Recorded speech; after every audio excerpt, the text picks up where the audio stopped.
भेजा किसने क्यों कहाँ, भेद अब तक न क्षुद्र यह जान सका। युग युग का मैं यह पथिक श्रांत, अपने को अब तक पा न सका। यह अगम सिंधु की राह, और दिन ढला, हाय फिर शाम हुई।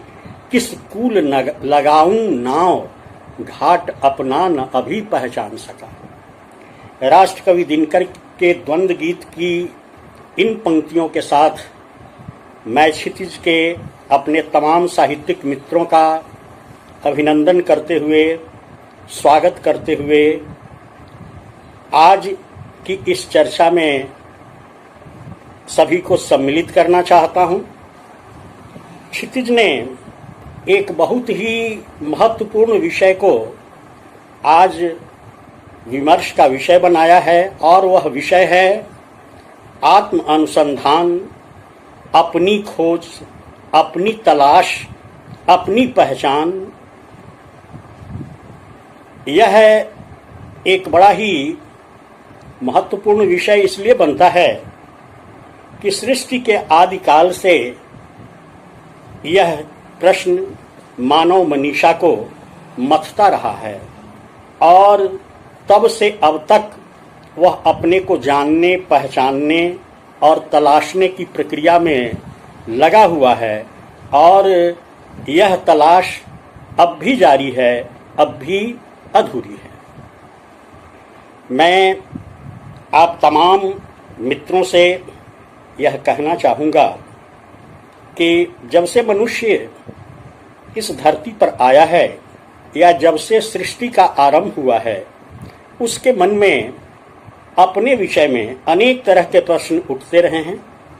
मैं कौन हूँ, कहाँ से आया हूँ, किसने बनाया है, किस कारण बनाया है, क्या मैं अपने उद्देश्य में सफल हो पाया हूँ या हो रहा हूँ। इस तरह के अनेक प्रश्न हैं जो मानव मस्तिष्क को मथ रहे हैं। भारतीय मनीषा ने वैदिक काल से ही इस आत्म अनुसंधान, आत्म तलाश की दिशा में अनेक कदम उठाए हैं, या अनेक बार इससे जूझने का प्रयास किया है।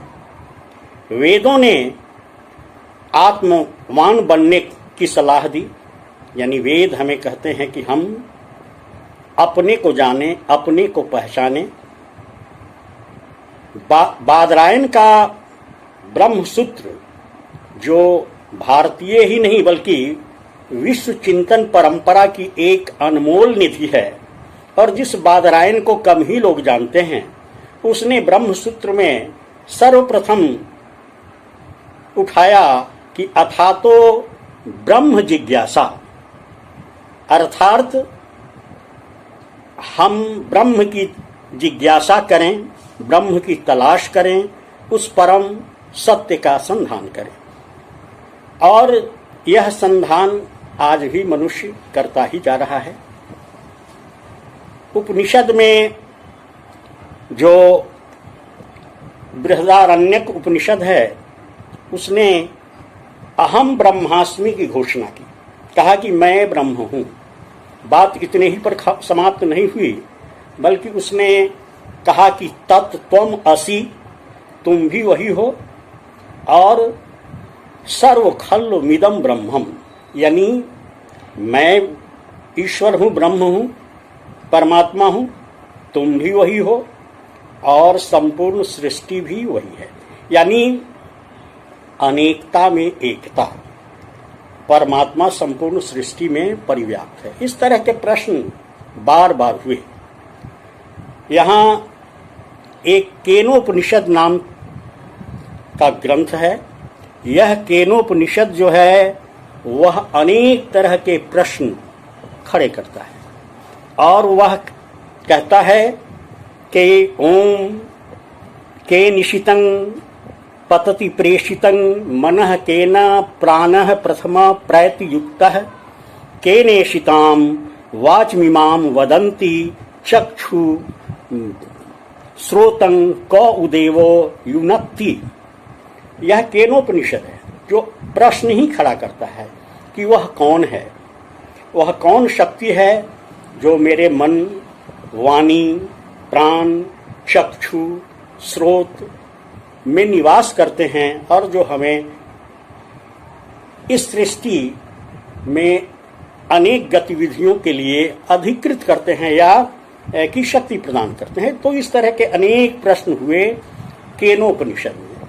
इसलिए इसका नाम ही, चूंकि इसमें प्रश्नों की लड़ी खड़ी की गई है, तो गुरु और शिष्य के बीच जो प्रश्न चलते हैं उन प्रश्नों के उत्तर और समाधान की दिशा में गुरु अग्रसर होते हैं और बतलाते हैं कि वह ब्रह्म है, वह परम तत्व है, वह परमात्मा है जो हमारे शरीर मन में निवास करता है और वही हमको मन, वाणी, क्रिया आदि के लिए शक्ति प्रदान करता है। हम हिंदी के कवियों की बात करें तो कबीर सबसे बड़े तत्वदर्शी और रहस्यवादी थे। उन्होंने अपनी तलाश को सर्वाधिक महत्व का विषय बनाया और कहा कि पानी बिच मीन पियासी, मोहि सुनी सुनी आवत हांसी, आत्म ज्ञान बिना सब सुना, क्या मथुरा क्या काशी। इतना ही नहीं, उन्होंने कहा कि धोबिया जल बिच मरत प्यासा। धोबी जो है वह जल के बीच प्यासा मर रहा है या प्यास से मर जाता है, कारण कि जो जल है वह स्वच्छ जल है, उसे वह पीता नहीं। आछा जल पीवत नहीं मूरख, कर धोबियन की आशा। तो भारतीय साहित्य में और विशेषकर हिंदी साहित्य में भी इस पर पर्याप्त चिंतन हुआ। एक भजन है जिसमें कहा गया कि प्रभु में आप ही आप भुलायो, देश विदेश बहुत दिन भटक्यो, अपने घर नहीं आयो। तो देश विदेश यानी संपूर्ण सृष्टि में जो भटकता है उसको जानता है, उसके विषय में चर्चा करता है, लेकिन अपने विषय में आदमी कभी चर्चा नहीं करता। तो आत्म तलाश, आत्म अनुसंधान, यही मनुष्य की परम जिज्ञासा है और इसी जिज्ञासा की पूर्ति में अनेक साहित्य ग्रंथ रचे गए हैं, अनेक शास्त्र निर्मित हुए हैं और उनमें महर्षियों ने, ऋषियों ने, चिंतकों ने इन विषयों पर अपने ढंग से सोचने का प्रयास किया है। गीता में अर्जुन भी प्रश्न उठाते हैं, कृष्ण के सामने कहते हैं किम तद ब्रह्मम किन अध्यात्मम किम कर्म पुरुषोत्तम।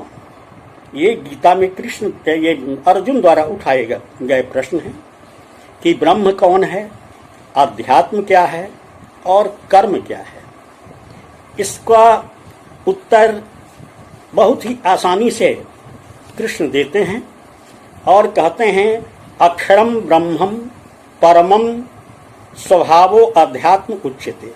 यानी परम अक्षर यानी जो अविनाशी है वही ब्रह्म है जो कभी नष्ट नहीं होता है, और जो अध्यात्म है वह प्रत्येक वस्तु का या व्यक्ति का मूल भाव या स्वभाव है, यही अध्यात्म है। तो इस प्रकार अपनी तलाश या आत्मा की तलाश के क्रम में धर्म और अध्यात्म ये दो पड़ाव हैं जिन पर मनुष्य आदिकाल से सोचता रहा है। धर्म वह गुण है जो हर हाल में वस्तु या पदार्थ या कहें कि उस सत्ता में समाहित रहता है, वह कभी भी घटता नहीं, परिवर्तित नहीं होता। जैसे अग्नि का धर्म है जलाना, हवा का धर्म है शीतलता प्रदान करना, जल का धर्म है प्रवाहमान होना। इसमें कतई और कभी भी किसी भी देश और काल में कोई परिवर्तन नहीं आता है। अध्यात्म को सामान्य तौर पर लोग धर्म का पर्याय मान लेते हैं, लेकिन अध्यात्म और धर्म में पर्याप्त भेद है। अध्यात्म शब्द का अगर हम विश्लेषण करें तो अधि आत्म दो खंड इसमें आते हैं। अधि के भी अनेक अर्थ हैं। अधि का एक अर्थ है ऊंचाई की ओर ले जाना, अधि का एक अर्थ है उसके संपूर्णता में उसको प्राप्त करना, और इससे अनेक, जैसे अध्यात्म इससे बने हैं, अधिकार इससे बने हैं, अधिग्रहण इससे बने हैं, अधिसूचित इससे बने हैं। तो इसमें अर्थभेद हो जाते हैं शब्दों में, लेकिन अधि आत्म जो अपनी ओर, आत्मा की ओर जो मनुष्य को ले जाए वही अध्यात्म है। और यह अध्यात्म को इसको समझने के लिए हम देखें कि मनुष्य की 5 ज्ञानेंद्रियां हैं, 5 कर्मेंद्रियां हैं। 5 जो कर्मेंद्रियां हैं वे बहिर्मुखी हैं, और जो हमारी ज्ञानेंद्रियां हैं वे अंतर्मुखी हैं। और इन 10 के बीच एकादश जो होता है वह हमारा मन होता है। मन जो होता है वही मनुष्य के बंधन और मोक्ष का कारण होता है, क्योंकि मन की प्रेरणा से ही ये इंद्रियां चलायमान होती हैं, क्रियाशील होती हैं। तो अध्यात्म और धर्म ये दोनों दो हैं, बावजूद इसके मनुष्य इसमें कई बार भ्रमित होता है। एक बड़ा ही रोचक उदाहरण है, आत्म तलाश या अपनी खोज की बात जब उठती है तो एक बड़ा ही रोचक प्रसंग आता है। एक व्यक्ति, वह जिद्दी किस्म का था, उसने ठान लिया कि आज अमुक महात्मा को मैं छकाकर ही रहूंगा, हराकर ही रहूंगा। और वह उसके पास चला गया। उसने पूछा कि महात्मा जी, आप प्रतिदिन ईश्वर ईश्वर का जाप करते हैं, क्या कभी वह आपसे की बात सुनता है? क्या कभी आपने उसको देखा है? तो साधु ने कहा कि हाँ, मैं उसे देखता भी हूं और वह मुझसे बात भी करता है। इस पर उस जिद्दी व्यक्ति ने कहा कि अगर उससे आपकी बातें होती हैं तो आप मुझसे भी बात कराकर दिखावें। साधु ने कुछ सोचा और कहा कि ठीक है, मैं कल उनसे पूछकर तुमको बताऊंगा। दूसरे दिन वह व्यक्ति फिर पहुंचा। उसने पूछा क्या आपकी बात हुई, वे मुझसे भेंट करेंगे? तो कहा कि भेंट तो करेंगे, लेकिन सबसे पहले उन्होंने पूछा है कि वह कौन व्यक्ति है जो मुझसे बात करना चाहता है, मुझसे मिलना चाहता है, आप हमको उसका परिचय दें। तो उस व्यक्ति ने कहा कि मेरा नाम फला है, मैं अमुक पद पर काम करता हूं।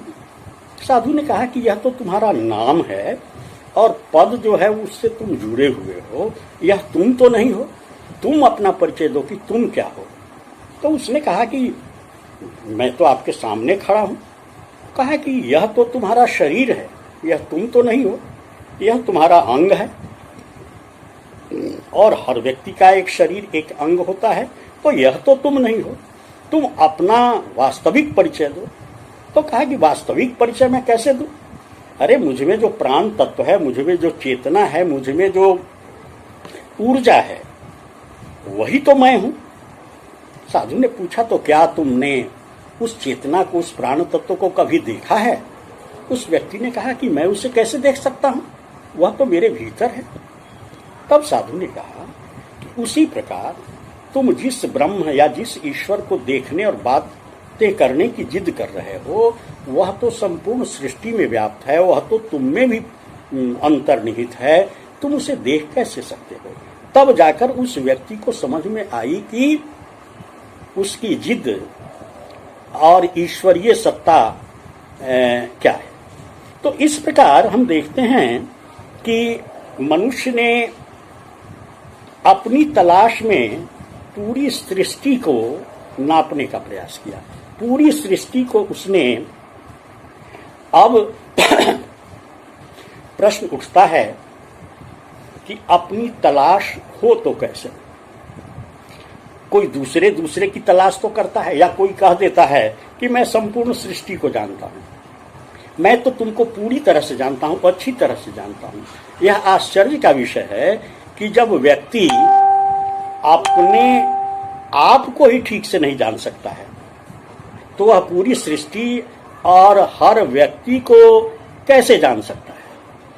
इस तरह के अनेक प्रश्न हैं। लेकिन मनुष्य जब अपने भीतर जाने का प्रयास करता है, अपनी तलाश करने का प्रयास करता है, तब उसे पता चलता है कि हर व्यक्ति के भीतर उसी ईश्वरीय सत्ता का निवास है, या कहें कि जो ब्रह्म है वही इस ब्रह्मांड में है, जो परमात्मा है वही जीवों के भीतर है, क्योंकि अंश और अंशी का दोनों में संबंध है।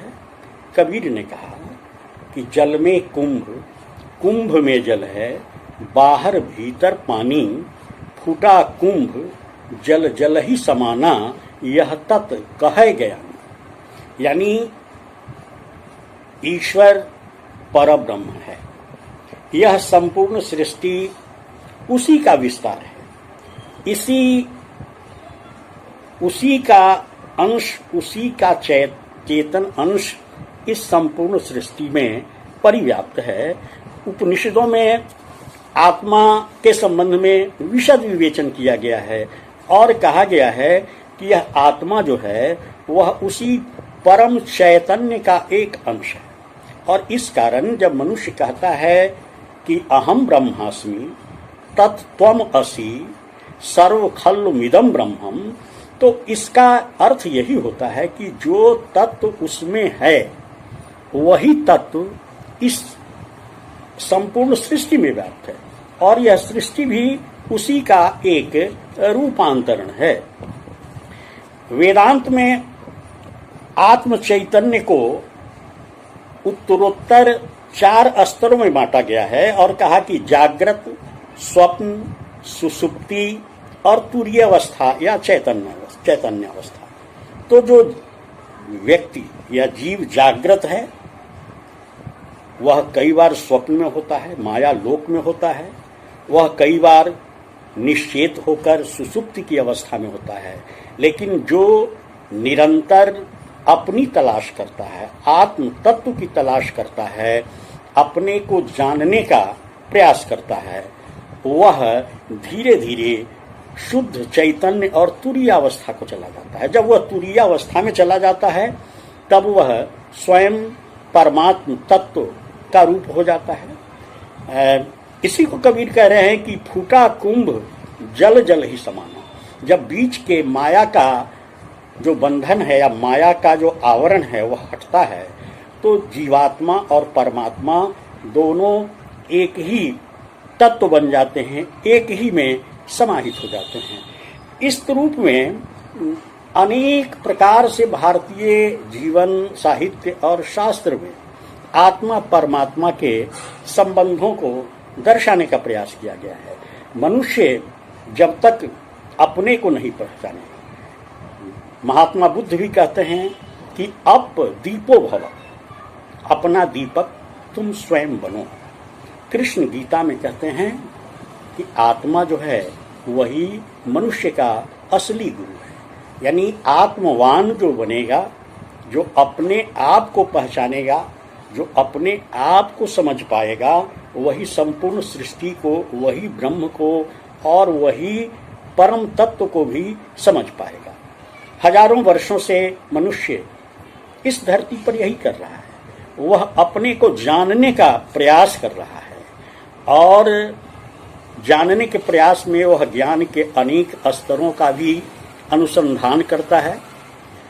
यह अलग बात है कि वह अपने आप में अधूरा है, और कारण क्योंकि वह उस परमात्मा का अंश है, वह अंशी उसका कहीं और है, अंश अलग है। मनुष्य के संपूर्ण जीवन की यात्रा उसी परमात्म तत्व की ओर बढ़ने की होती है। नदियां सागर की ओर बढ़ती हैं क्योंकि ऐसे प्रत्यक्ष रूप में सागर तो उसका उद्गम नहीं है, उसका उद्गम तो पर्वत प्रदेश है। लेकिन दरअसल पर्वत के शिखरों पर जो बादल घिरते हैं, जो वृष्टि होती है, उस वृष्टि का उद्गम तो जलधि या उदधि या समुद्र का जल ही है। तो समुद्र से जलवाष्प आकाश में उठकर पर्वत शिखरों पर बरसता है और पर्वत शिखरों का जल नदियों के रूप में पुनः उसी उद्गम की तलाश में निकलता है। मनुष्य की खोज भी उसी उद्गम की खोज है, आत्म तत्व की तलाश है, जिससे वह निर्मित है और जिसको एक भजन में कहा गया कि तू मुझसे कुछ दूर नहीं था, मैं ही रहा पराया। तो मनुष्य उस यात्रा में लगा है, अपने आप को जानने का प्रयास कर रहा है, अपने उद्गम की ओर लौटना, अपने मूल को पहचान पाना, अपनी मूल प्रकृति को जान पाना ही तो मोक्ष है। और जैसे कि कहते हैं कि कतरा ए इश्क है दरिया में फना हो जाना, इश्क का दर्द का हद से गुजरना है दवा हो जाना। यह तलाश जितनी ही आगे बढ़ती है, ज्यों-ज्यों तलाश करने वाले में बेचैनी होती है, त्यों-त्यों वह लक्ष्य के समीप आता जाता है। और कबीर कहते हैं कि लाली मेरे लाल की जित देखों तित लाल, लाली देखन मैं गई मैं भी हो गई लाल। जब उस परम तत्व से कोई मिल जाता है तब उसका पृथक अस्तित्व नहीं रह पाता। जैसे जल में नमक जब मिल जाए तो जल नमक का अस्तित्व नहीं रहता। बूंद समानी समुद्र में सोकत हेरी जाए, बूंद अगर समुद्र में मिल जाती है तो फिर उसकी तलाश संभव नहीं है। इस रूप में यह जो अपनी तलाश है, अपनी पहचान की तलाश है, जड़ों की ओर लौटने का प्रयास है, यही क्षितिज का आज का वर्ण विषय है। और मनुष्यता